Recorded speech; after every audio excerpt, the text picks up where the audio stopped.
we've got some overplay. There we go. Well, hello, everyone. My name is Sean. I am the Crypto Smith, right? You've come to the right place.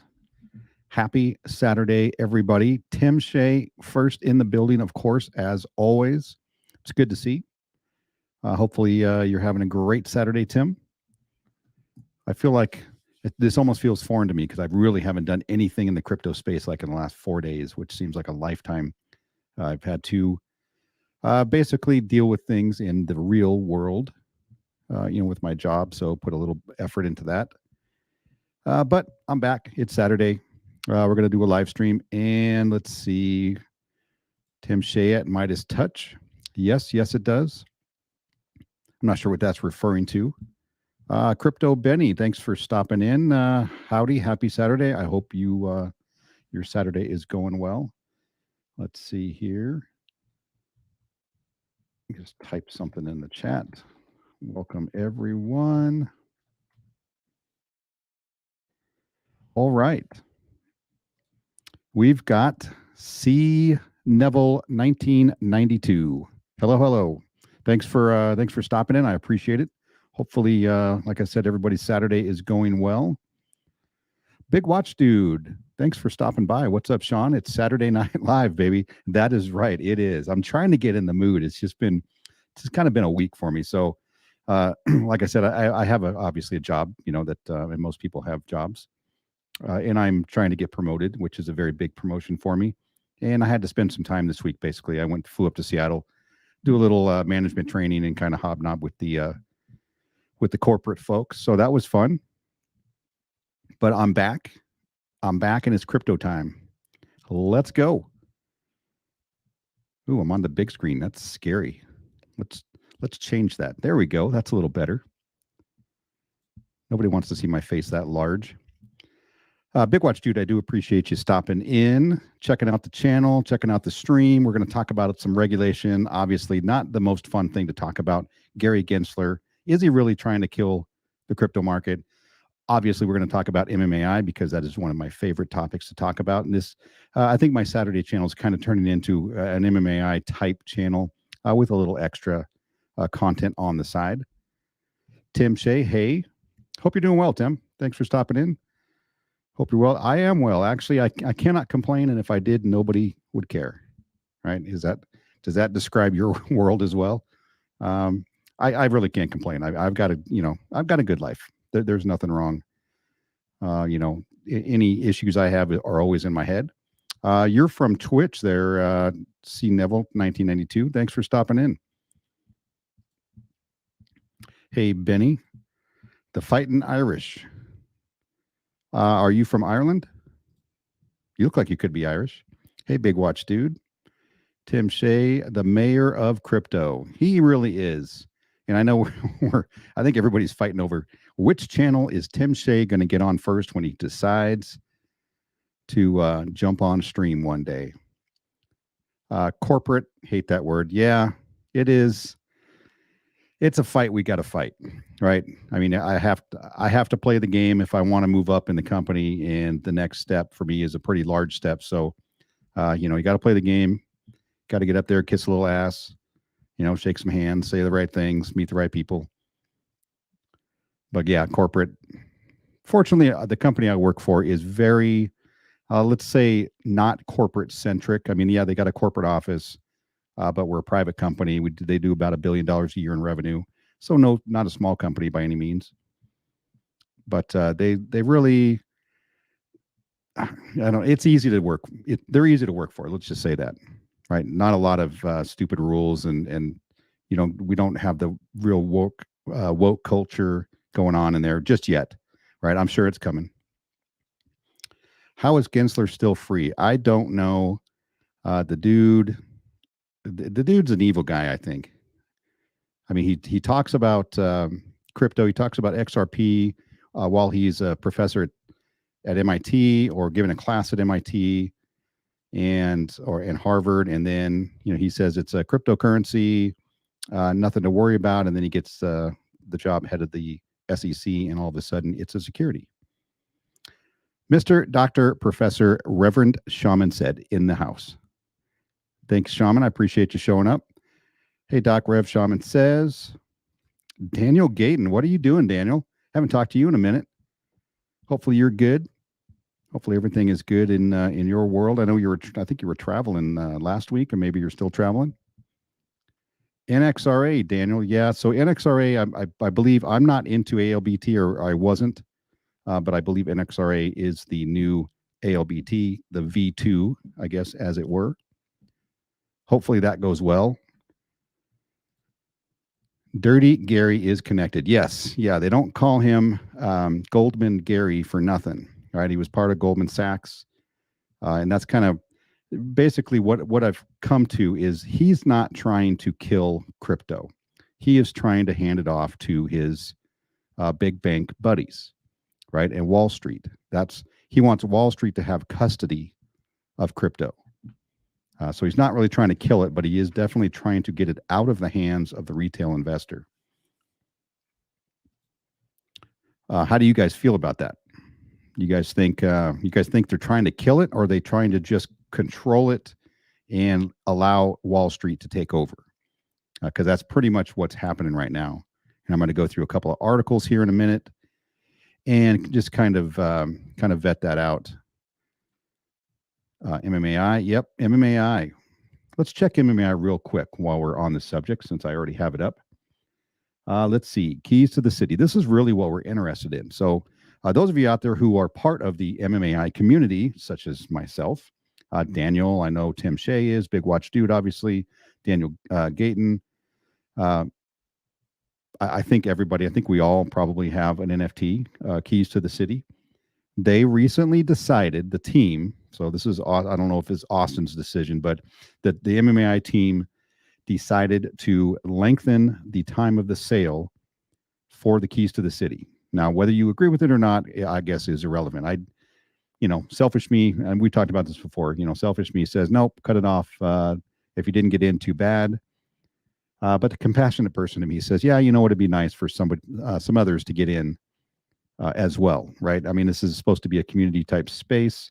At least it's, in the beginning. It's not going to turn into a community space, or it's going to turn from community to more business-like, I don't want to say industrial, but really more commercial down the road, right? Once it gets bigger and there's lots of people in and large companies come in, it is really going to be more of a commercial space and not a community-driven space.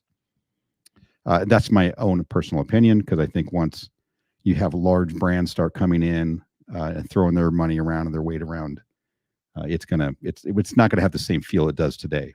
So hopefully you guys are enjoying what's going on today. But so it was supposed to stop on the 14th, right? Valentine's Day was supposed to be the last day of the Keys to the City sale, and that is here.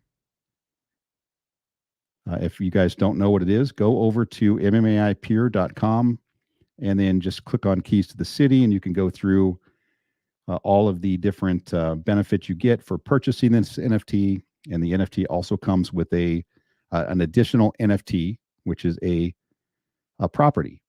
And in one of these properties here, you're going to get, and it was supposed to be over on the 14th. They decided they're going to extend it to the 28th. Now, I don't know why the 28th, if there was significance, or they just said, hey, let's move it 2 weeks. So that would be the 2-week time frame. And I think the idea, hopefully those that want to get in can scrape together a few ducats, or maybe get their tax returns or something like that, and be able to get in. So hopefully that happens. We haven't had a ton of sales since they've extended it, but we still have 10 days left. So we'll see. We have sold 294, 6 more to the magic number of 300 when we can give away another free NFT. So that'll be nice to see if we can hit this 300 mark. And honestly, we want to hit the, let's see, where is it? We want to hit 500. That is the magic number. Because we'll be able to give away $10,000 in ETH if we reach 500. Anybody who has an NFT currently is going to be able to be entered into this giveaway, 1 entry per wallet. So if you own multiple NFTs, and they're just in one wallet. You only get one entry for that. But still, 500 NFTs, I still think that's a tall task, just because at the rate that they're currently selling. But I hope we get there. It would be super cool, number one, to see $10,000 given away to somebody in the community. And the other thing I would really love to see is if somebody in the community was to get one of those arenas, right? And we know the arenas are going to be extremely valuable. That's these guys here, right? You get naming rights to it. You've got billboards on the outside. You're going to have some sort of passive income or income when there are events held in the arenas. So all good things. There's nothing bad about having an arena, right? Nothing bad. So that's where we're at. We're at 294. We need to get to 500. That would be the goal, but who knows? I don't know. What do you guys think? Are we going to get to 500? What are the chances? Lurkers. We're just saying hi. Big Watch Dude. Queen Perseverance. How you doing? Hopefully your night is going well. You and Waddy out there. What's Waddy up to? Big Watch Dude, how are you? Good evening, all. Hey, Sonia. Let's see. Just getting back home today. Okay, yeah, I got home. Not yesterday. I got home Thursday night. Well, I guess it would have been Friday morning. I got stuck in the airport. I was in Seattle. We were basically all done with our day. Went on a tour of one of our distribution centers, and they took me back to the airport about 3:30. Now, my flight wasn't going to leave until 8 o'clock. So that's quite a while, but I don't mind sitting around and watching videos, playing games, just wandering around the airport and grabbing some dinner. But then it got pushed back, half hour, and then another half hour, and then another hour. So by the time I left there, I had been sitting in the airport for about 7 hours, and it was time to go. So I really don't like, I really hate flying now. Flying sucks. So yeah, I got in very late. I just took the next day off of work because I didn't really feel like getting up, 5 hours later and going back into work. So compatible Dorb. Compatible Dorb, is that what it is? Hi, I want to offer promotion of your channel. Viewers, follow your chatbots. The price is lower than any competitor. The quality is guaranteed to be the best. Auto on, incredible flexibility. Does this go to dogehype.com? All right. Somebody can probably get rid of that. I appreciate the offer, but I will respectfully decline. Thank you. Sean, that picture is becoming so clear each and every day. Yeah. If you're talking about the SEC, the simple fact that I really, really think they're compromised. A lot of people there, not everybody, and in the SEC it has criminal intent, but it's very clear that, to me anyway, at first I thought maybe he just wants to shut the whole thing down, right? Just shut crypto down, play favors for the banks because the banks don't want to have to compete with that. But now I see it's probably more likely he's trying to hand it over to the banks. And one of the, let's see, let me get into an article here. This is all about, let me move this over. So the SEC proposes tougher rules as part of its crypto custody crackdown. So Gensler-led Securities and Exchange Commission seeks to expand the scope of rules set out by the 2009 custody rules. So a five-member panel of the U.S. Securities and Exchange Commission voted 4-1 in favor of the proposal, which is going to make it more difficult for cryptocurrency firms to serve as digital asset custodians. So essentially what Gary would love to do, little Gare Bear, he would love to have tighter custody controls, which means the central exchanges that he has in mind, they don't have the, let's say, the safeguards that they would like to see. Now, this stuff, obviously, they're just making this up as they go along. They want to have some of these large institutions like Goldman Sachs, like JP Morgan. They want them to be custody of crypto, like the main custody. I don't know what they're going to do about self-custody. It doesn't mention anything about that here. But let's see. Gensler stated currently some crypto trading platforms that are offering custody services are not actually qualified custodians. And I think this also is Gary Gensler deciding that all crypto basically are securities. So, and we know if your asset is deemed a security, you're not able to hold it on your own, right? It's somebody who is qualified and who has been vetted and who is licensed and regulated, like broker dealers that hold. When you buy stocks and bonds, they hold that for you. You can't hold that in your own wallet, or in your own bank account. You can't take, there's no way to take physical possession of that. So somebody else, you have to trust somebody else, and that becomes the biggest factor out there is trust. So who are you going to trust to hold your crypto? All right, you're going to trust Gary and all of his banker buddies to hold your crypto. Let's see. Qualified custodian is generally a federal or state chartered bank or savings association, trust company, registered broker dealer, registered futures commission merchant, or foreign financial institution. And a lot of these things in the U.S. fall under the CFTC, the Treasury Department, and the SEC. So he would. This is his way of basically moving all of the crypto stuff into something that he can control, or he can at least wield some sort of power over. Who knows what's going to happen, right? And Congress is going to have to act at some point if they're ever going to do anything, which we're begging them to do. Let's see. Make no mistake, today's rule, 2009 rule, covers a significant amount of crypto assets. Further, though some crypto trading and lending platforms may claim to be custody investor crypto, may claim to custody investors crypto, that does not mean that they are qualified custodians. So now I guess we're going to have to find out which platforms that you use. Let's say Coinbase, are they a qualified custodian? I mean, the SEC has given them their blessing multiple times. They've worked with them multiple times. They're a public company.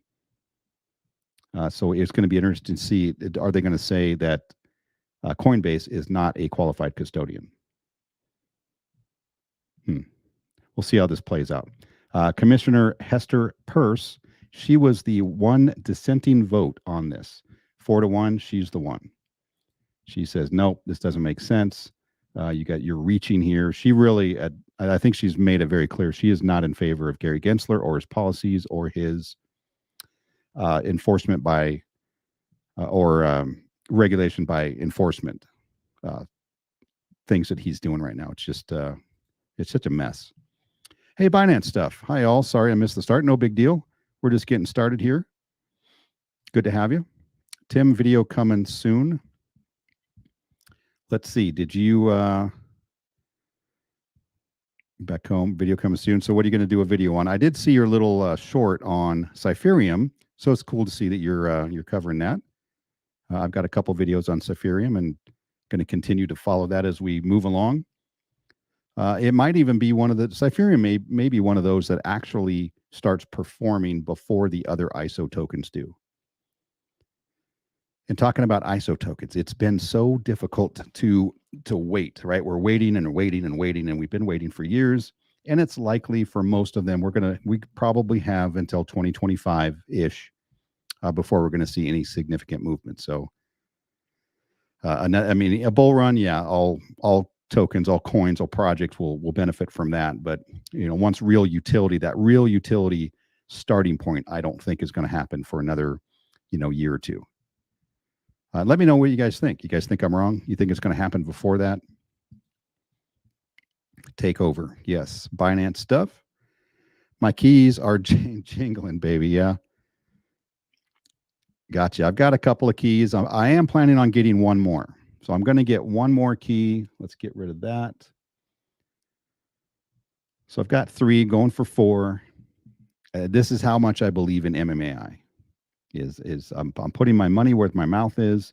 Now, this is not financial advice. I'm not telling you guys to go out and buy just because I'm buying. I'm just letting you know that's what I'm doing. And because I said that, let's do this one. Not financial advice. Do your own research and take responsibility for your actions, for God's sake. All right. Get the legal part out of the way. I'm sure SEC is so active lately because of big losses for them soon. Yeah, and you know what? There's a lot of people out there who are saying that they believe because they think or they kind of see the writing on the wall that they may take a big hit in the Ripple versus SEC case, which would be awesome. That they're really trying to get all of these little things out there that they can. Right? They're suing everybody. They're bringing enforcement actions. Let's see. What was the other item was, let me get up this, wasn't there a, oh, here we go. Here we go. Another one. SEC puts crypto-friendly celebrities on notice, finds NBA legend Paul Pierce. Don't really know who he is because I'm not really an NBA follower. They fined him 1.4 million for plugging Ethereum Max. First of all, why is anybody plugging Ethereum Max? That's the number one question. Clearly, he didn't do any research. He didn't follow my advice and do your own research. The U.S. Securities and Exchange Commission has its radar locked on celebrities endorsing crypto project. Right? Is this the biggest thing we have going today? Is this the biggest problem we've got today? Is these celebrities out there slinging some crap Ethereum Max, right? I mean, Kim Kardashian. I mean, thank God, you know, the SEC saved us from her. I don't know what we would have done if they wouldn't have fined her. So the regulator announced Friday it brought charges against retired NBA legend Paul Pierce for plugging Ethereum Max, a project that aims to create scalable decentralized finance platform on the Ethereum network. You don't really hear much about it today, do you? The SEC says Pierce touted Emax tokens without disclosing the payment he received for the promotion, and that he made false and misleading promotional statements about the highly volatile crypto asset. Pierce agreed to settle the charges and pay 1.41 million, according to the regulator. So here's something that's very curious, and I've seen this before, and this was what they charged Kim Kardashian with, also because she didn't disclose the payment received for the promotion. So apparently, according to the SEC, and I've already looked this up, and this is absolutely not true, they do not have to disclose how much they got paid to promote a product. Can you imagine every ad on television, you know, a celebrity for some makeup commercial, basically at the end says, "Oh, by the way, I got, you know, $1.24 million for this ad." Right? This is not a thing. Now they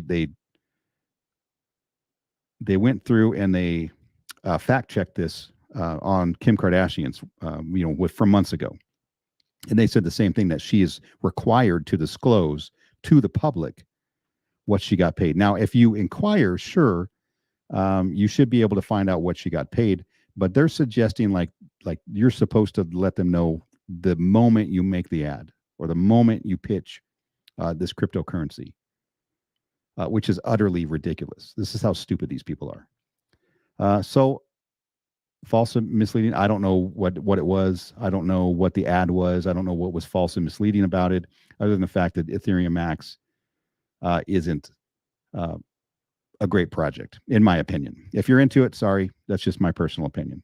Let's see. Gerber Gensler took the opportunity to warn celebrities that they could be charged for shilling for crypto projects if they don't disclose promotional payments. So I don't know how you're supposed to disclose promotional payments. The law requires you to disclose to the public from whom and how much you are getting paid to promote investment securities. And again, this is something as a member of the public, you can go and you can request the information from them, but they do not have to disclose that in public, you know, on the ad. So this is kind of, you know, this is stupid. This is just dumb. Looks like Emax is worth a lot at this time. Yeah, because it's a great project. Okay. Anyway, great job, Paul Pierce, for that. Let's see. Sonia. Bithex. What's that? Bittrex. Let's see. I'll probably get another key before we hit 300. All right. I'm kind of waiting. I don't know if you guys remember, but when we were at 199 and we were waiting to get that 200, I I jumped in there and ended up getting the 200. So maybe I'll try to get the 300th as well. If we're having trouble hitting that number, maybe I'll drop it, or maybe I'll wait till after we go 300 to get mine. Hex 30-day chart. I'm not a fan of Hex, I got to tell you. Just let's see, but I'll do it because you're here and you asked for it. Now I'm not saying I'm not a fan. Whoa, look at this. Quite a little bump today, 6%, almost 7%. Yeah, that's a good looking chart. Actually, I need to get out of this. Why am I in this? Let's go to Trading View. It's a much better chart. And I don't have Hex on here. Why? Because I don't follow Hex. Let's see, Hex USDT. All right, let's try that one.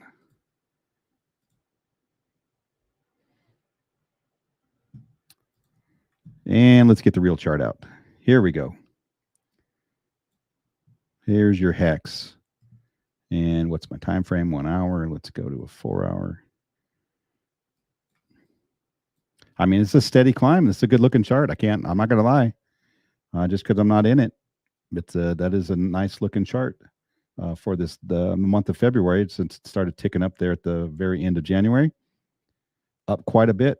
Excellent. Obviously, you, sir, are into BithX. You are into Hex, as your little picture here would indicate. That's a healthy chart, man. I'll tell you what. Congratulations. Hopefully, you're taking profits along the way. If you got in, let's see. Obviously, it hasn't been doing awesome. It's been up and down like all charts. But if you zoom out all the way, it's going to look like a rug pull, like almost every other project out there. But yeah, nice. Good for you. Good for you. Take your profits, though, right? Don't be a diamond hander. Let's face it. Big corporations run this country. They influence every decision through government. Yes, they do. Unfortunately, our country, as good as it is, and I do believe it is the best country on the planet, and there are many reasons for that. It's not perfect. There's a lot of things we still have to get right, or still have to fix. Some of them will never be fixed, right? Race problems and all this kind of stuff. It's I don't know that it's ever going to go away. I mean, maybe in 100 years, 200 years, we'll be more enlightened than we are today. But when people have differences of opinions, we're always going to have problems. But yeah, and that's one of the problems. Number one, there are no term limits for politicians out there, and the money runs everything. So whoever has the money has the power, and unfortunately that's just the way it is. It really is that way all over the world. It's hard to get away from that. But Crypto Benny, you are correct. The SEC is trying to bring down Binance, but they can only do so much, as Binance is not a U.S. company. Yeah, they can shut down Binance.us, which is obviously a much smaller version, subsidiary of Binance. And I know there was some rumblings that CZ was going to start delisting U.S. tokens or U.S. projects off of the Binance platform. But I believe, I forget where, let's see, it's in one of these where he said, no, not this one. I think he said, no, that is not true. Should be up here somewhere if I remember. So it says Binance considers ending relationship with U.S. businesses. But then I believe there was another one where he said, yes, here we go, right here. So Binance CEO denies report of the potential delisting of U.S.-based cryptocurrencies. And obviously this is in the face of the SEC cracking down on staking and now new custody rules. Responding to coverage of a recent Bloomberg report, Binance CEO Changpeng Zhao has denied the potential delisting of U.S.-based cryptocurrency. The initial report stated that the exchange was considering ending its relationship with U.S. businesses due to increasing regulatory pressure. So he says, no, that's not true. They're not going to do that. He's in a pretty good place, right? The number of assets they have and they trade the backing that they've got, the reserves, allegedly, I guess that they have, and I hope they do. I don't think he's got much to worry about from the SEC. I mean, he can flip off the SEC from wherever he's sitting, and then there's nothing they can do about it. The SEC can try to come after any assets that Binance controls or has in the U.S., but that's about it. Let's see. Deny. Yeah, so just denying it. Discredits. I'm sorry, I can't read or speak. Discredits reports. Deny reports potentially delisting U.S. based. Yeah, so that was a pretty quick story. Somebody said, "Oh, looks like he's going to delist," and he said, "Nope, that's not true." So that was good that we got some resolution to that relatively quickly. Al Mo, look at Al Mo. Hello, all. Thanks, Al Mo. I appreciate you stopping by. I know you are heavy into MMAI, and we're going to go through some more MMAI stuff here in a minute. It won't work. They can just make life harder in the short term. Hopefully, CZ will get another stable coin to trade on Binance. Yeah, that's there's the other thing. So BUSD, I know, was I'll say being manufactured here in the U.S. and then the company doing that had to stop that, and so now CZ is going to have to come up with plan 2. If you hold BUSD, it's no big deal. It's still redeemable, and they still have the reserves. It's still redeemable, I think, until 2024. So that's not going to be an issue going forward, and they're just going to have to figure out what they're going to do next. I wish I could edit posts. Hey, Tim. Tim, I was thinking the same until ETH started soaring. Yeah, we don't know what's going to happen with ETH, right? Are they going to sue ETH or not? I don't know. All crypto has been doing pretty well. Now I should get my other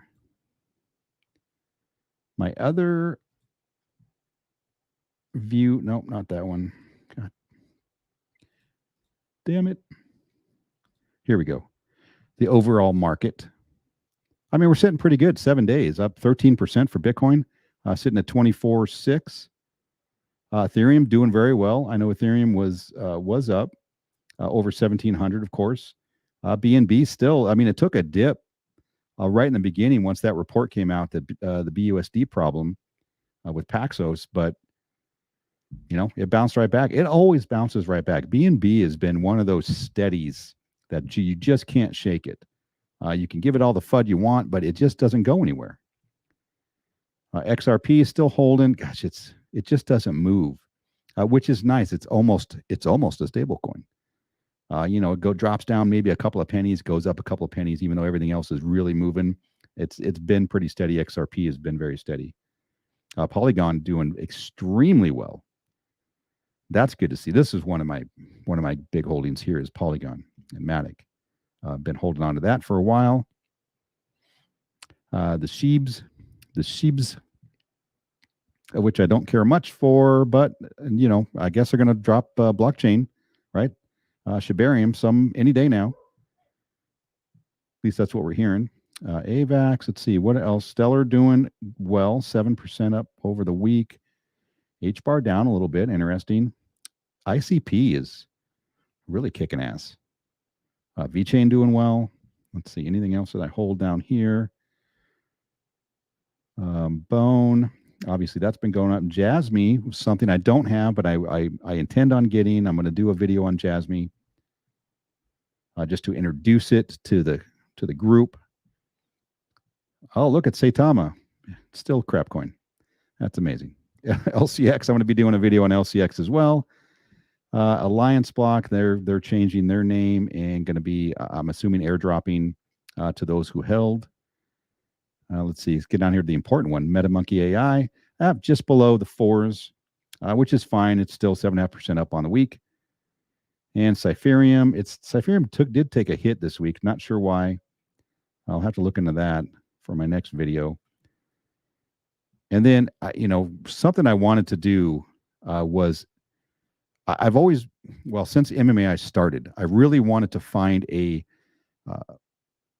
project that was similar in order to compare, contrast, like figure out what's close to it and what can be gleaned from another project that's maybe doing something similar. But of course, I can't find anything that is similar, not anywhere close. But I did find RFox, which is Red Fox. And they do have a metaverse platform that I am invested in. I actually picked up one of their properties just a couple of days ago, only to be able to compare it to what MMAI is. And I can tell you straight out, MMAI blows this thing away. But I did want something to be able to talk about, and I'm going to get into that, and maybe not on this stream, but I might do a video on it. And what's funny is I almost feel dirty going and looking at another metaverse project, right? Because I'm so entrenched in MMAI.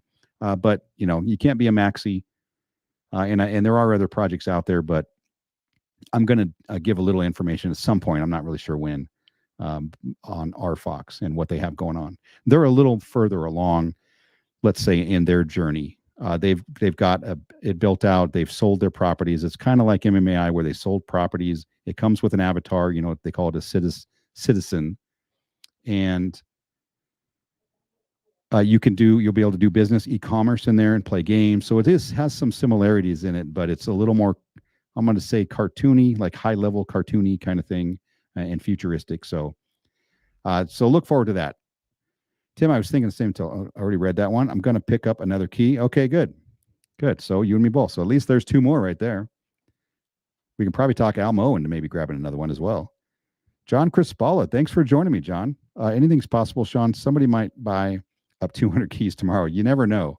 That would be awesome if somebody did. That really would be cool. 6 more keys till the next giveaway. Exactly. I think these metaverses won't work yet. They're too early. I think latecomer will do well eventually, but it'll be another 5 years. Yeah, it is really hard to say. Yes, we are very early for the metaverse, but really you have to look at what is it going to be in the metaverse. What portion of the metaverse, right? The metaverse is going to encompass literally every aspect of real world life. So you're going to get, the healthcare side, the gaming side, the e-commerce side, right? The social side.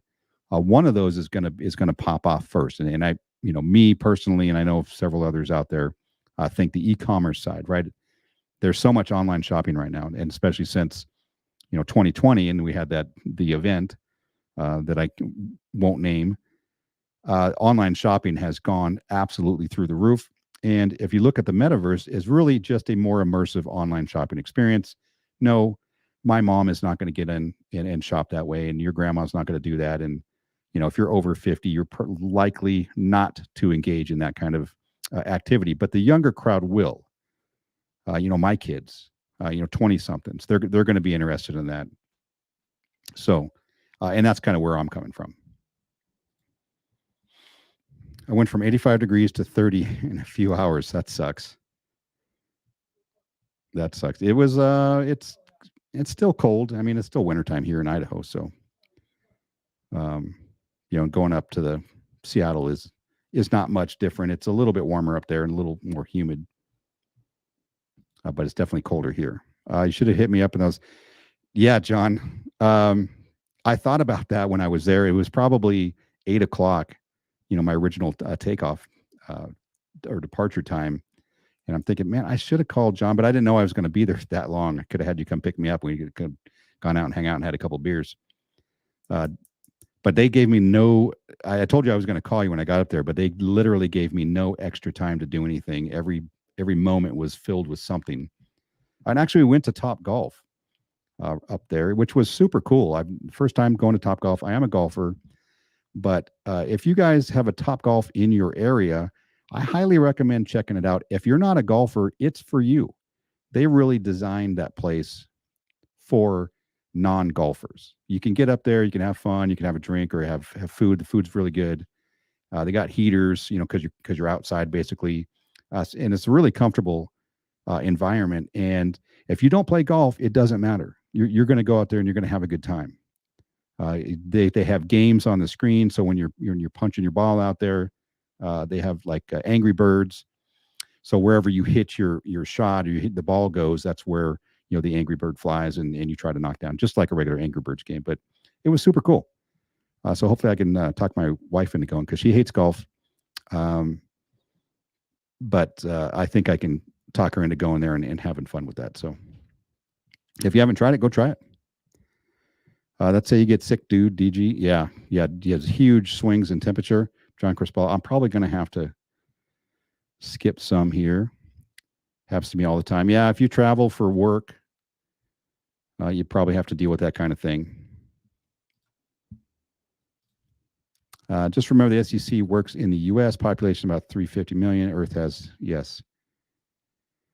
Yes, yeah, and anytime, and that's one of those things. It's you have to have a disclaimer every time, right? The SEC only can control things in the U.S. They can try to go after companies, and they can go after their assets, or they can try to sue subsidiaries or things like that. But it's difficult to do outside the U.S.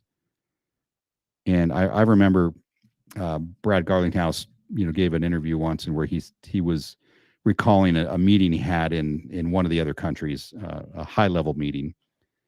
And he was talking about the SEC. Somebody asked him, well, how's Ripple doing? How things going in your life? And he started talking about the SEC case, and they interrupted him, and then they said, literally nobody here gives a shit about the SEC. So they basically shut us down his story because they didn't even want to hear about it because they don't care. That doesn't mean anything to them. No way stable coins pass the test for securities. I don't understand. Yeah. And I guess the biggest issue is, how do you purchase a stable coin with the intent of making money, right? It's stable coin. It's not moving anywhere. How are you going to profit from buying a stable coin? And that's one of those prongs of the Howey test that you have to pass in order to be considered a security. So nobody's explained that to me yet on how that would work. What are your thoughts on the charges brought against Luna, Do Kwon, and the unnamed entity that helped Luna? I think they're going after Binance, specifically CZ, after his part in FTX. Okay, well, first of all, Al, I don't know that they can really go after. What are they going to go after him with? The SEC doesn't have any jurisdiction outside the U.S. So how are they going to go after? They can file charges against him.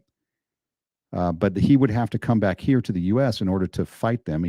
Nobody's going to do that. So I don't really know how that's going to play out. It is interesting. And I also have this queued up here as well, because this definitely has something to do with the SEC. The U.S. SEC officially charged disgraced Terra Luna founder Do Kwon with defrauding investors in crypto schemes. So it says the SEC charging founder of an embattled stablecoin issuer Terra Luna with defrauding investors.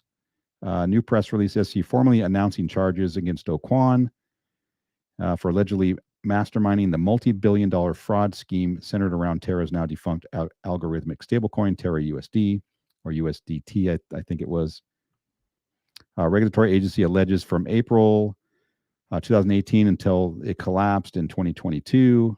Kwon illegally raised billions of dollars by defrauding investors by selling them tokens such as Terra USD, which they claimed would increase in value. Well, it did, didn't it? The complaint also claims that Do Kwon misled investors by lying about the stability of Terra USD, as well as it being a yield-bearing asset, gained 20% interest through the Anchor protocol, right? And this is one of the biggest issues. These interest bearing cryptos that don't ever last. They never ever last. They're never going to last. That's a big red flag, I think, for everybody. Even though a lot of people made a ton of money in that ecosystem, and then to turn around and lose most of it. So, not a fan myself. Not a fan of Lunk. Luna Classic. I don't know. I've made that very public. I don't understand why people are still even dicking around with it. Let's see something else. Some people do make money on very small changes in stable coins, but it's a bit of that's not what they're talking about, right? You're not going to number one, you're not investing into stable coins, right? You're taking your money off the table. You're taking your money out of the volatility of crypto by putting it into stable coins, right? It's supposed to be stable. It's not supposed to go up or down. That's the whole point. So yeah, it's that definitely is a stretch. Binance stuff. I can't see them trying to make that. I mean, well, I can see the SEC trying to make that argument because they are a bunch of absolute morons. Almo, Sean, you were getting yourself some Nora when it comes out. Some Nora. The heck is Nora? What are you talking about, Daniel? Some Nora? I need to look this up? Unless you misspelled something. Maybe that's the case. But let me look up Nora. Snow Crash token. Well, there is a Nora. I've heard of Snow Crash. This very distinct pattern to that. Let's see, Nora. Let's see, what is it? Snow Crash DAO is a native virtual currency in Metavoxel. Is this what you're talking about? Let's see, Binance stuff. Hi, let's see. I'm gonna ALBT to I forgot. Somebody else mentioned it today. It's an NX something. Yeah, there you go. NXRA. Yes. Well, I wasn't in ALBT, and I'm kind of glad. Obviously, I kind of dodged the bullet there when it crashed. It got hacked or whatever the situation was. But I have no problem with the project itself. I just, it's hard to keep putting more money into all these different things. I still, I've got some Cypherium now. I don't have any. Do I have LC? I have to look. I don't even remember if I have LCX. But there's, I don't have any H bar. I need some of that. So there's a lot of different things I got to throw money at.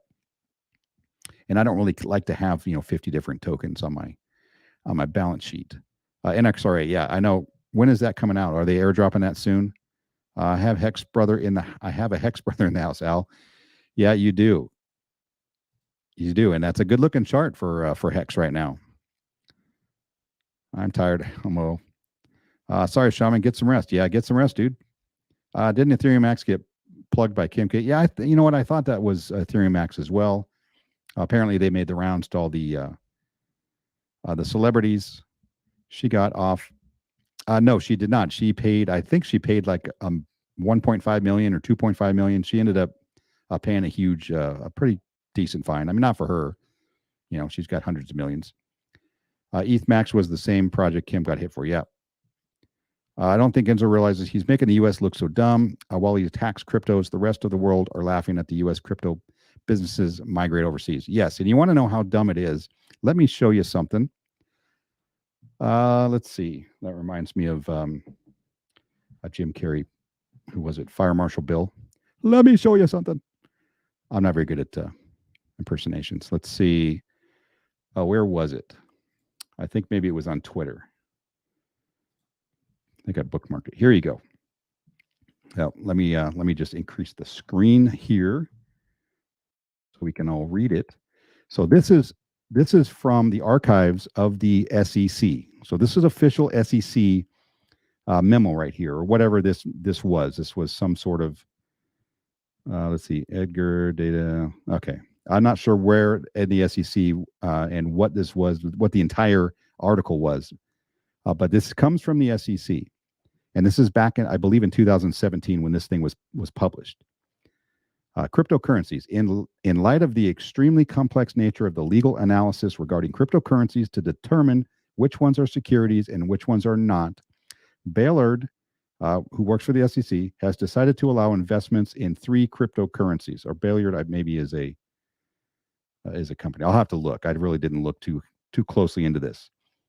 So Bailard has decided to allow investments in 3 cryptocurrencies: Bitcoin, Ethereum, and XRP, that are generally accepted to be currencies and are not currently subject to regulation by the SEC. So this is published at the SEC. And this particular document also got filed with the judge who is currently over the Ripple versus SEC case, and obviously highlighted that XRP was noted before multiple times that it was just a currency. Just like Gary Gensler, while he was given a college course, also mentioned XRP by name and said it was a currency. So there's so much going on here. This does give extra hope for the case. and also in the Bill Hinman email drafts, which is why they want them released and made public, because it is thought, this is one of the theories, is that XRP was also going to be named when Bill Hinman in 2018 at a Yahoo finance conference basically got up and said, we, the SEC, he said we, I don't think he mentioned the SEC, but obviously he was a representative of the SEC at the time, said that we don't believe that Ethereum is a security, right? That's kind of how they were going to deal with it going forward. But they do believe that in the drafts of the email or the emails where they were putting together this speech that he was given, that it said Ethereum and XRP, and that he removed it himself. So that's the theory out there, and we may end up seeing that. We may not. If these things actually get released or they're about to get released, I think that's when the SEC says, hey, wait a minute, maybe we can come up with some sort of a settlement here. So, and maybe use that to get the settlement, but we may not ever actually see those documents.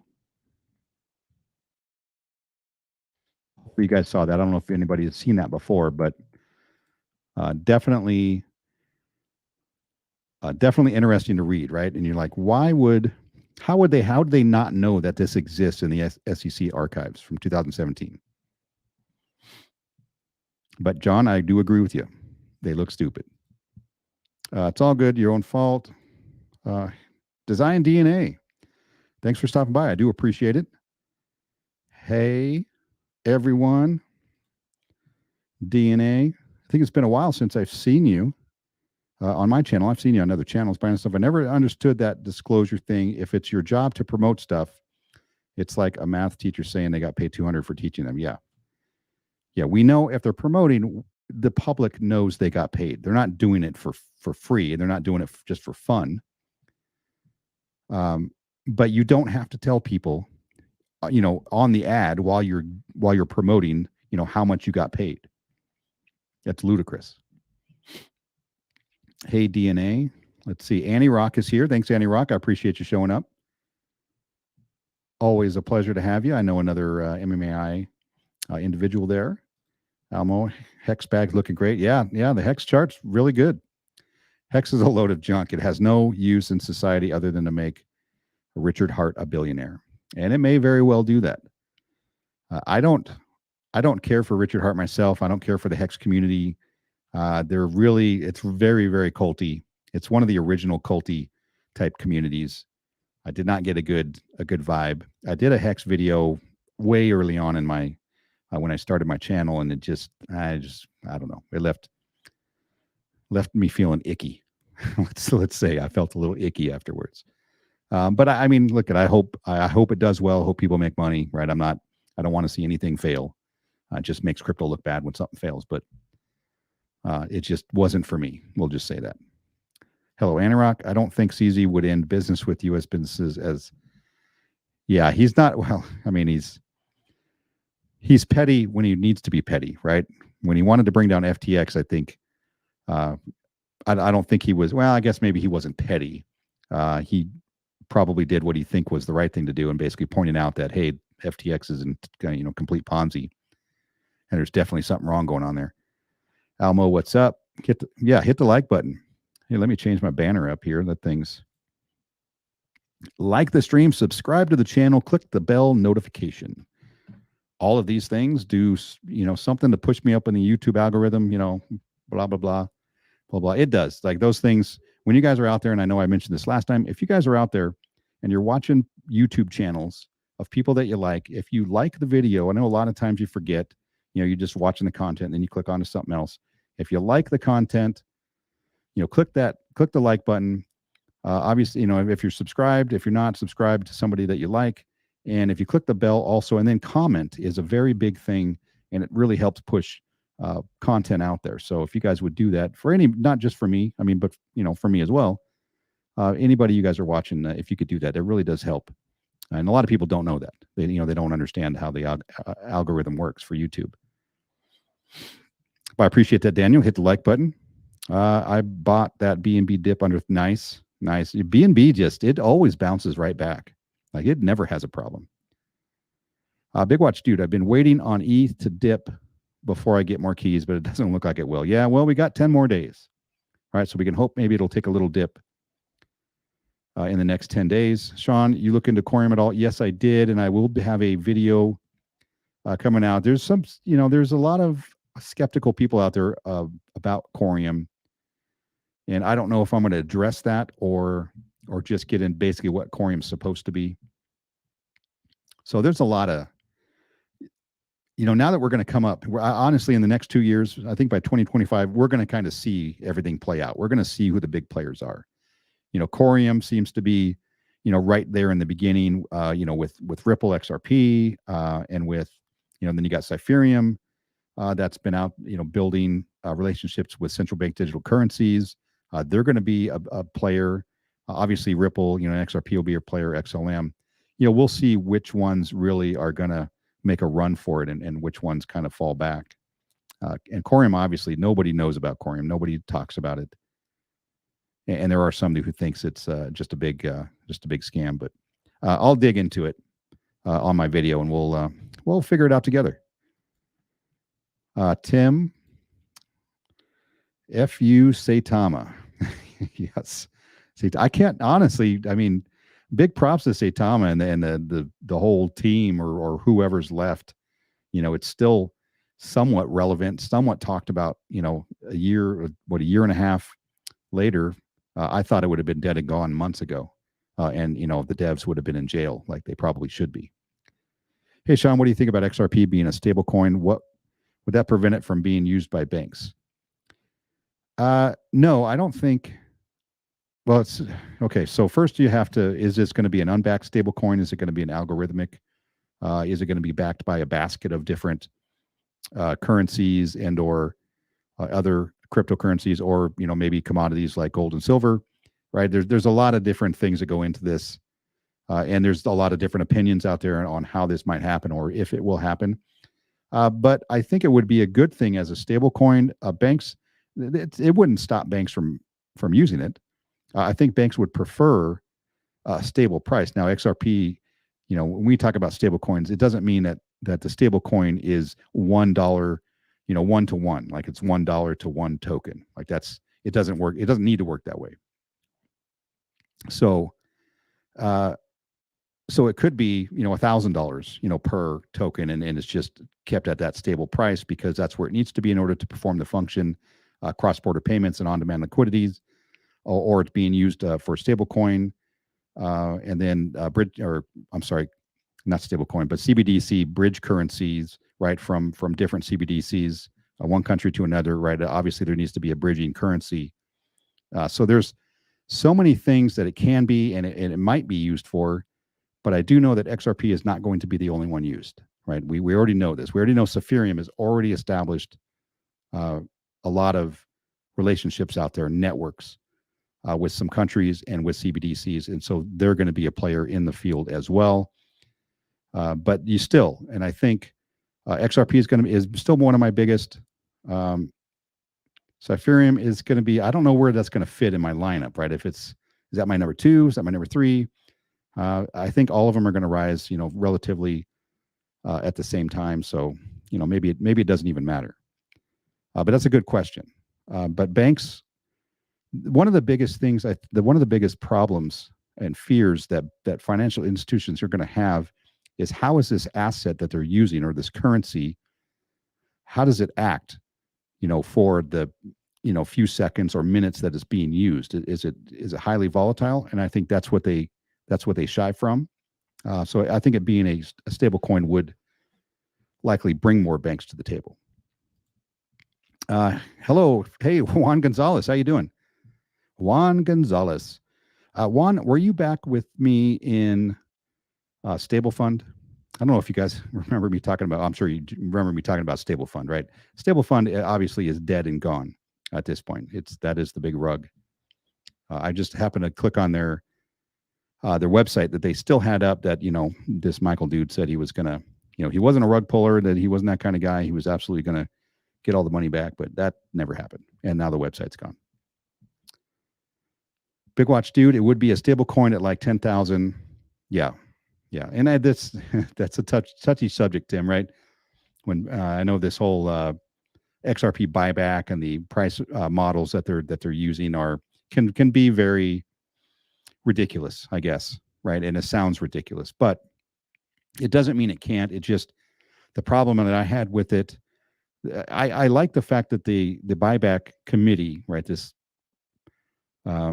committee of different minded people, right? They weren't all just the same. They were come from different walks of life, and they all brought their knowledge together, working on a common goal, and that is what happens, right? The worst case scenario. They're just working out a worst case scenario. I don't have a problem with that. I can appreciate that they're doing that on other people's behalf.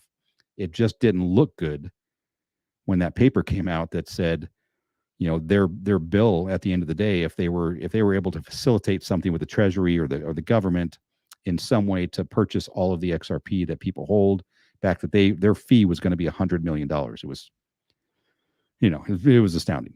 So that really didn't make it look very good. And then the models that they use, they tend to use models that include all of the money, and that's XRP is not going to be moving all of the money.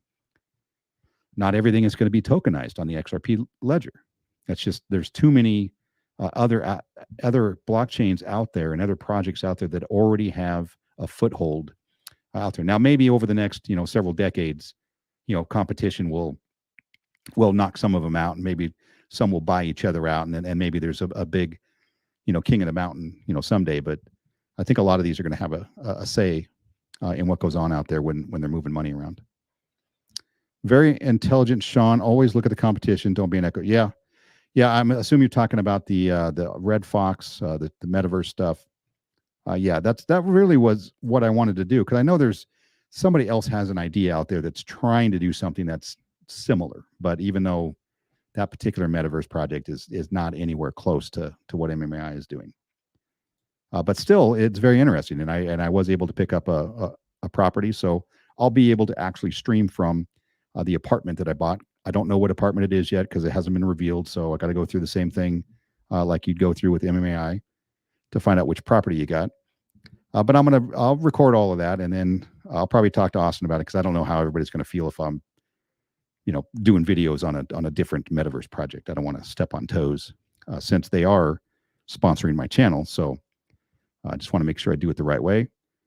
Hey, Juan. That's my Spanish. That's the extent of it. Sorry. Big watch, dude. Tim, it sounds crazy, but I'm down for that. Yeah. Honestly, yeah. If 10,000 XRP is where it comes out, or $10,000 XRP, obviously there's going to be a lot of very, very wealthy individuals, including myself. So I will not be bad mouthing a $10,000 XRP. Topgolf is fun. Yeah, it was great. I mean, like I said, it was my first time there. They have one. They just opened up one here in Boise a couple months ago, and I haven't had a chance to go. But now I'm going to make it a must do for the family. Take my boys and my wife there and go have fun. I love Topgolf. Expensive.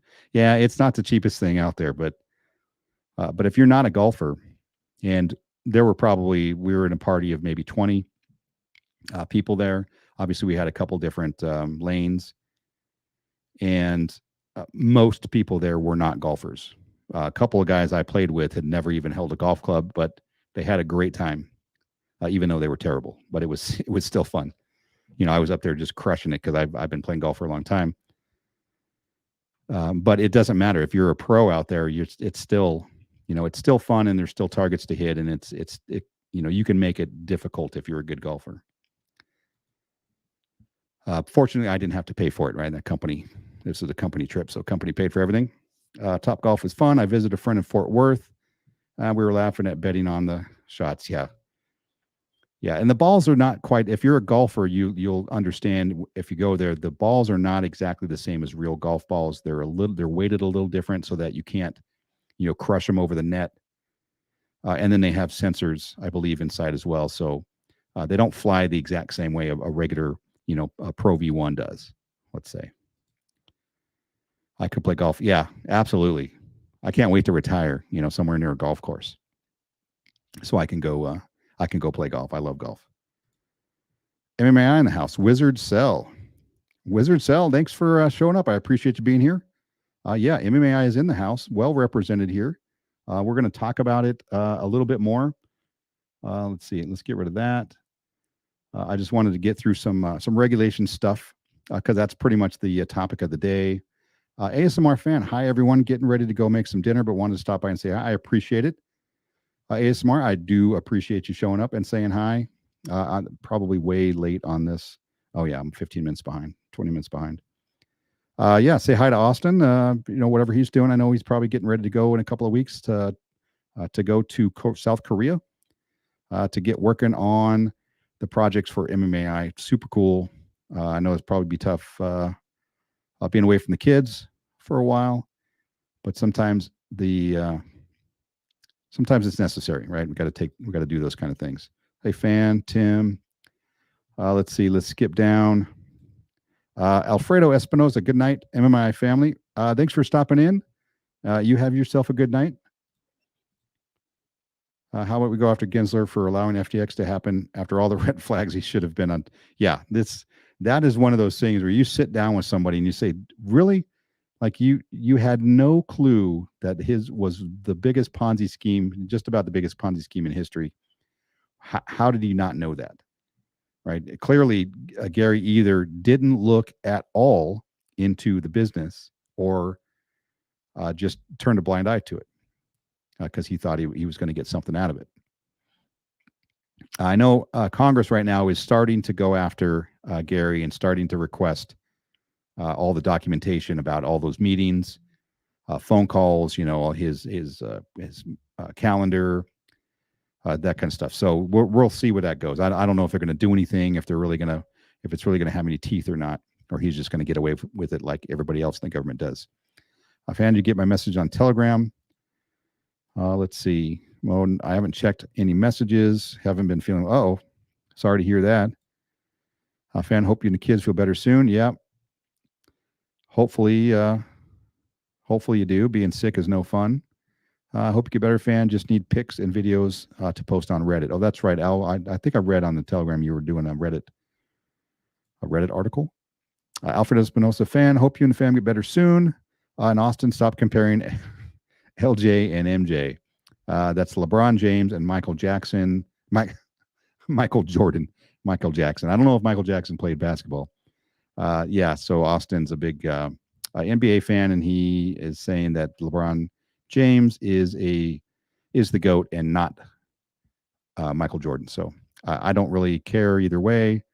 I don't really care for LeBron James as a person, but I'm clearly one of the greatest basketball players of ever or of all time. ASMR fan in the house. I got to get caught up here a little bit. MJ is, yeah, and MJ is, Michael Jordan's obviously back in my day. I'm a little older, so I had watched him play, and he was quite the phenomenal player, very entertaining. LeBron cries more than he wins. Yes, the flopping. I don't know when this started. Like I said, I really don't follow NBA, but I've seen some games and seen some clips, and it seems like they flop just about as much in the NBA that they do in World Cup soccer. Right, and which is why I can't watch it. I can't watch World Cup soccer because the flopping is just maddening. Almo, let's go XRP. Yeah, and XRP. How long do you guys think before the utility actually runs and the token prices reflect that? Now, I don't think it's going to be a flip the switch moment. Personally, I think it's going to be kind of slowly over time. But I still think we're 2 years away. Just me personally. Maddie B, thanks for showing up. I appreciate you being here. To have tonight for all. I've been waiting XRP for 2 years. Yep. I've been waiting a little bit longer than that. It's frustrating, but I think it may be another year or two. We're going to see a bump. If XRP or not XRP, but if Ripple wins the lawsuit, I believe we're going to see a pump, of some kind, and maybe if it's in conjunction with maybe a bull run, or we're kind of starting that direction, we could get back to all-time highs, but I just don't see any real movement until utility actually starts, and banks and CBDCs and whoever or whatever is going to actually happen starts to take place. Almo sent to Daniel Layton. Have a good night. Maddie B, you sir, have a good night. Hi, Shaman Daniel. Let's see. Let me go. You too, Crypto, Mr. Smith. Thank you. I appreciate that. And let's see. Cool and Chris in the house. Thanks for showing up. I appreciate it.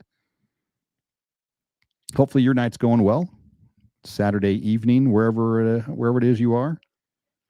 Maybe having a frosty beverage somewhere, which I would like to have, but I don't think I will. Alfredo Espinosa, agreed. Toro Wizard. Yeah, Michael Jackson. I keep saying Michael Jackson. I was a fan of Michael Jackson as well. Still am. But Michael Jordan, not Michael Jackson. Let's see. Oh, we got that guy. That guy. Hey, I appreciate you showing up here. That guy. Hopefully your night is going well. Sup, that guy. Sup, Tim. Let's see. I'm still way behind. I apologize. Let's get into. Oh, here we got. What do we got here? Sniff in the house. Sniff. They're all lodge synagogue affiliated, pretending to have beef with each other to deceive the non-initiated goy. Okay. I appreciate you being here, Sniff. I think it's been a couple of weeks since I've had you on, but thanks for showing up. It does mean a lot. The whole world is but a stage. Yeah, exactly. And it's hard to know exactly, who's doing the dance and who's actually trying to get something done. Excuse me. Saitama can eat a yes. Yeah, I'm honestly surprised those guys aren't in jail. Let's see. Have a night all. I have very nighttime polygons up. Very good. Yes, this is good. Buena noche. Ciao. Okay. Thank you. Hope you have a good night, Maddie. And let's see. I think I'm getting close to the end. Yes. Excellent. I will take 10K for each one of my XRP. Yeah. Who's not going to take that? Who is not going to take that? I actually reported a couple of Ponzi schemes to the SEC just to see if they actually do anything. I didn't even receive an automated email. Yeah, and I doubt you will. They're not really, I don't think they're interested in actually protecting investors. I think their job is to protect themselves and their buddies on Wall Street. And they don't have time for much else. Yeah, I mean, they're going to go after these really scary celebrities for shilling Ethereum Max. Binance up that crypto program has been around for a while. So let's get into some MMAI content here. Who I want to know, I think 13 people here. If you're MMAI, did you like the fact that they extended the sale for 2 weeks? What was your reaction when you heard that? Me personally, I wasn't surprised because I don't think the keys maybe sold as much as they thought they would, but given this bear market, obviously, you're not going to be able to expect, selling out of everything. But then again, we did, on the pre-sale, we did sell out at the very last minute. So maybe they were hoping we were going to see a pop in sales. So there it is. We've got 10 more days till this is over. I don't think they're going to extend it further than that. And then I think a couple of weeks after that, after it's over, so maybe mid-March sometime, there's going to be a reveal. So we'll be able to at least see what properties are associated with the NFTs that we purchased. Actually, it's going to show us the type of property, not necessarily the exact property. So you're going to get a picture like this. So it's either going to be, the arena, the billboards, the stores, office, booths, or mystery car. But you're not going to know what car you got if you see this. You're just going to know that you got a mystery car. And then I believe that's not going to be revealed until much, a little further down the road. So it has, but less than a year, and it's 100% a Ponzi scheme.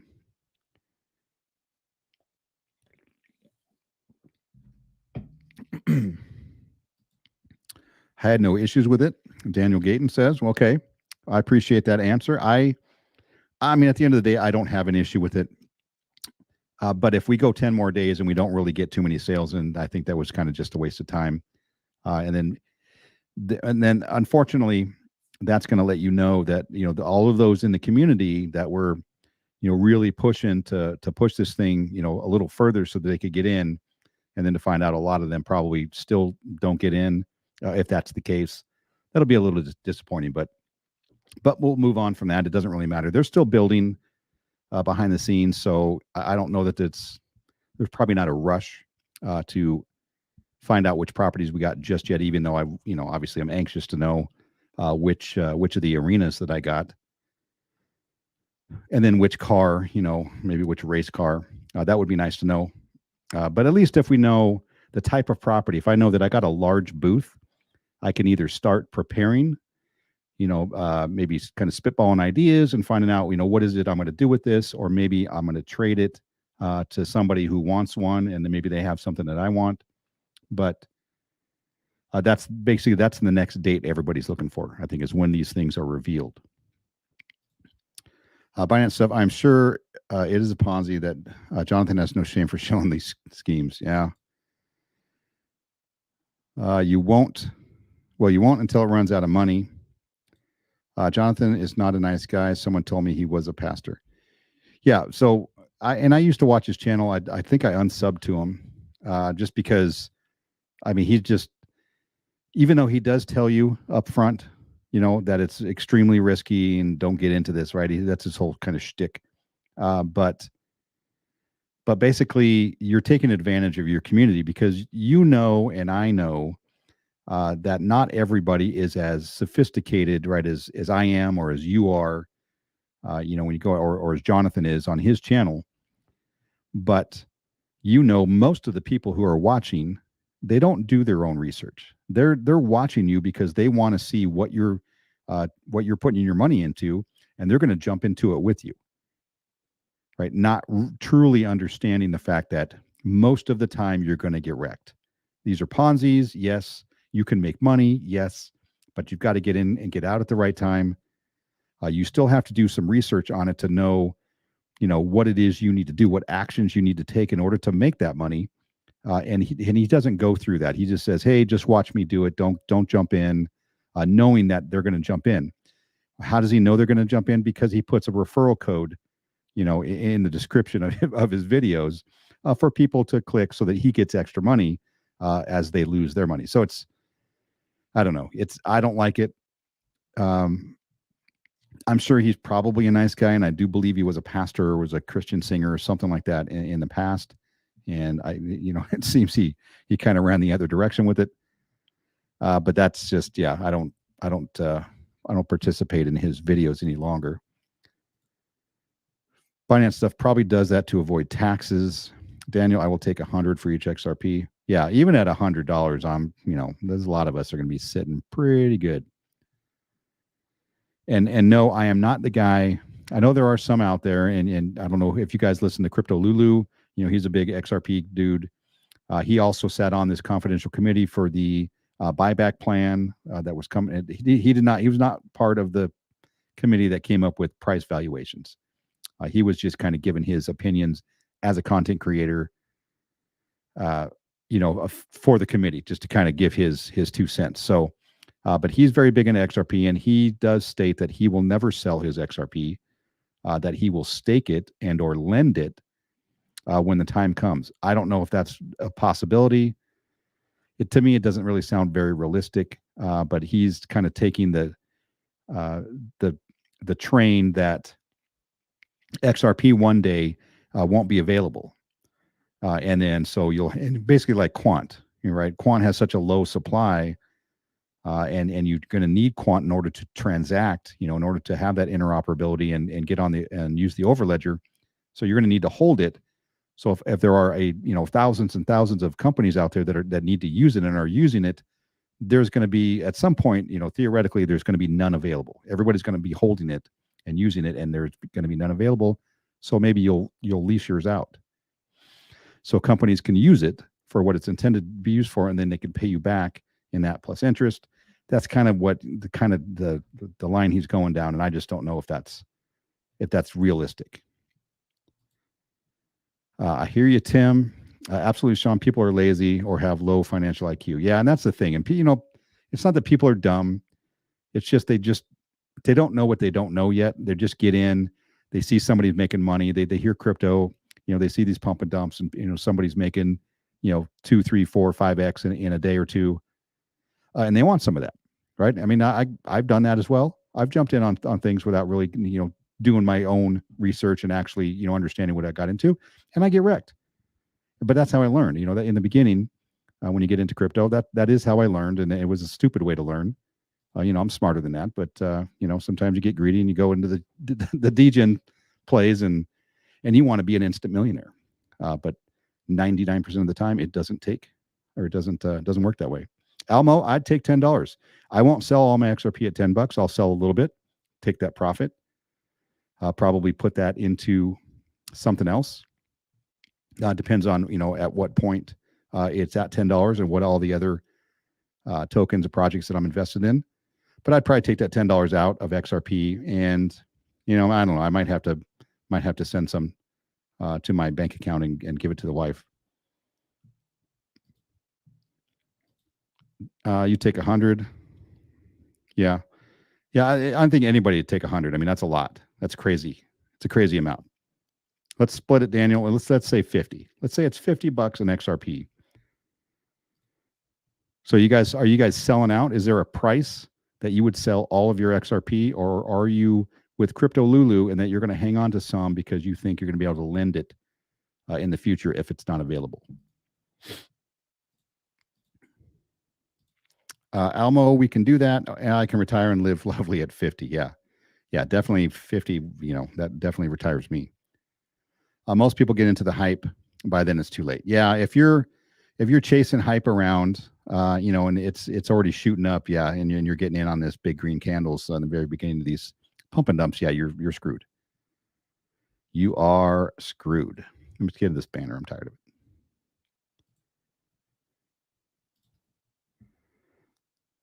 $10 to $15, I will sell half. Okay.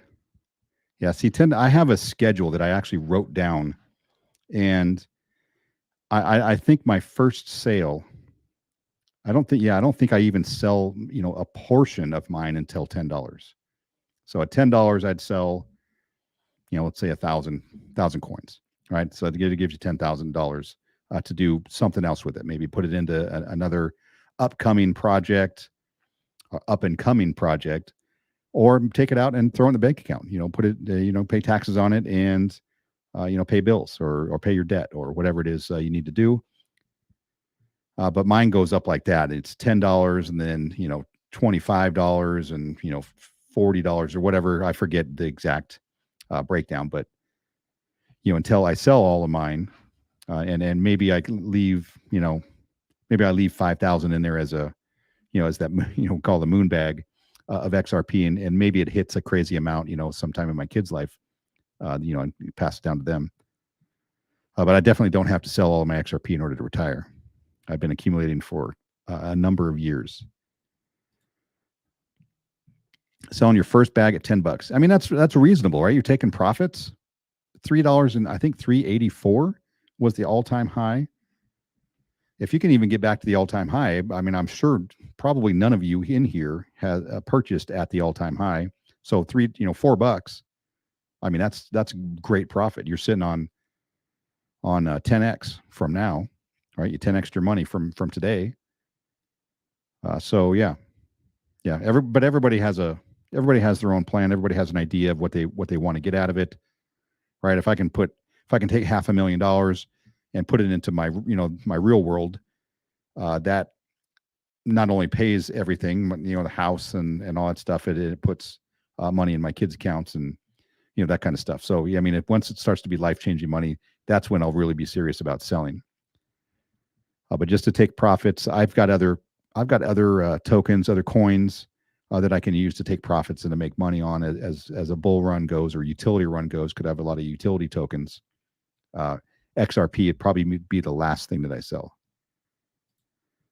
I have a sell schedule as well, starting at 12 to 15, depending on the market. Yep. That's a good plan. If you don't need it and you believe in it, I mean, yeah, we always preach take profits. But like I said, if you're holding 10, 15, 20 other cryptocurrencies, and if you're into XRP, it's very likely you're into XLM and you're into Quant and you're into Algorand and IOTA, XDC, HBAR, right? You're into all those. You probably got Ethereum, in your bag. You probably got some Matic, some BNB, things like that. Where on a good bull run, you're going to be able to take profits in a lot of those tokens. So you don't really have to sell, all of it. You can sit on one or two and wait for the big money. I don't have a problem with that. I started buying at 20 cents. Yeah, I do think I have some in the 20-cent range. Most of mine were purchased, a while ago when they were in the 30-cent range. I know that I've purchased some in the 90-cent range. I've kind of been all over the place, but that's because I've been buying it for, I think since 2018. So yeah, I've got in at a lot of different places. Elmo is around 23, started, never sold any, and buy every dip. Yeah, I can't buy every dip, unfortunately, because I have a life. I've got bills and a house and a kid in college, and another kid in going to college this fall. So that takes up a lot of my income, as well as I do. People say, how come why would you pay for your kids' college? How come you don't make them work for it and make them take out some loans and do all that stuff that a lot of other kids do? And I say, here's my answer. Why do I pay for my kids' college and don't make them take out loans and don't make them go work full-time jobs and do that? I'll say, because I love my kids. How about that? Right? I love my kids. I want them to do well. I don't want them to have debt when they get out of school. Especially with the way the economy is going and the way the world is looking today. So I want them to have the best possible scenario when they get their degree and they're out getting their jobs and doing their careers, that they don't have that baggage on them. And then we're also able to have fun. Now, yeah, we do require them to have part-time jobs, so they've got their own spending money. And they have that sort of independence, and they're growing, as young men, learning some responsibility.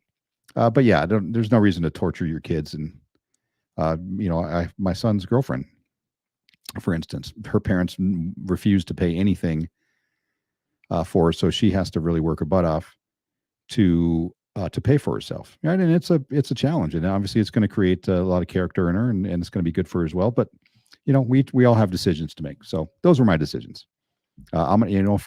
Because I can afford to.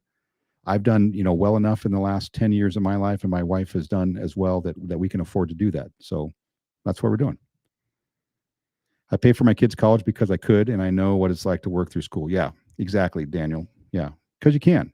Some people can. I get it. Right? I mean, and some families can't. I mean, I'm glad I don't have 6 kids, because that would be tough. I'd never be able to retire, but I can afford to pay for both of my boys to go to school. So I'm going to do it. And they're both very, very well behaved, very mature, and very responsible kids, and they don't get in trouble. They do what they're supposed to do. They respect their parents. So yeah, I mean, what more can I ask for? Anyway, that was a rant. And we're an hour and 28 minutes, and I'm about to wrap it up here. But if you guys have any other questions about MMAI, more than happy to talk about it. Let's see. The regulation, I don't know what to say. It's so bad out there. Let's leave on a positive note. Let's see. I don't know if you guys follow Mr. Man. Mr. Man, he threw out some publications here where this is World Bank stuff. The World Bank, Ripple, XRP, Stellar, XLM, G20, all mentioned by the World Bank by name. And this is in one of their documentations where the World Bank's actually mentioning XRP and Lumens, Stellar, which would be XLM. So they obviously are out there, and they say, you've heard it all the time. Well, how come they don't mention XRP by name? When they're talking about cross-border payments or distributed ledger technology and that stuff, they use them in general terms, so they don't actually ever use the name. Well, here is Swift. So for those of you who know Swift, Swift is a messaging platform for bank-to-bank transfers and cross-border payments. And this is Swift. Okay, this guy represents Swift. I think we're also seeing that Swift are changing their network capability so that real time will be a possibility as well. But we may also see Ripple XRP moving across the Swift network as a currency when we're perhaps using something like FX. I think. So that's what he had to say. So he mentioned XRP and Ripple by name, but he used it in the form of talking about FX, which is foreign exchange, right? And that's basically moving the dollar to the yen and all that kind of stuff. So, and this guy, I believe, works at Swift, and he does mention it, and it has been mentioned several times that, you know, for some reason people seem to think that Ripple and XRP are going to take over Swift, but that's not the case. They can definitely work within Swift's framework and be that the monetary value that Swift might need in order to move money around, but they're not going to take over Swift. They can work with Swift. That's great, Daniel. Your kid's very fortunate to have you as father. Yeah, that's nice. That's nice, Elmo. Daniel, yeah, he's a good guy. I would imagine he's probably makes a pretty decent father. So with that little bit of positivity for XRP out there, I appreciate everybody showing up on a Saturday evening. And I hope you guys all have a great rest of your weekend. All right. And we will see you guys probably on a video or two. Actually, I'm behind. So maybe 2 or 3 videos this week. And then hopefully see you next Saturday. Also, come and join me on Monday night over on the CTN, the Crypto Talk Now channel with Larry and Max. I'm co-hosting a show over there called Utility Talk Now. We talk about clearly pretty much all the ISO tokens. So Monday night, 9 p.m. Eastern time. We'll see you guys there. All right. You guys have a great night. We'll see you.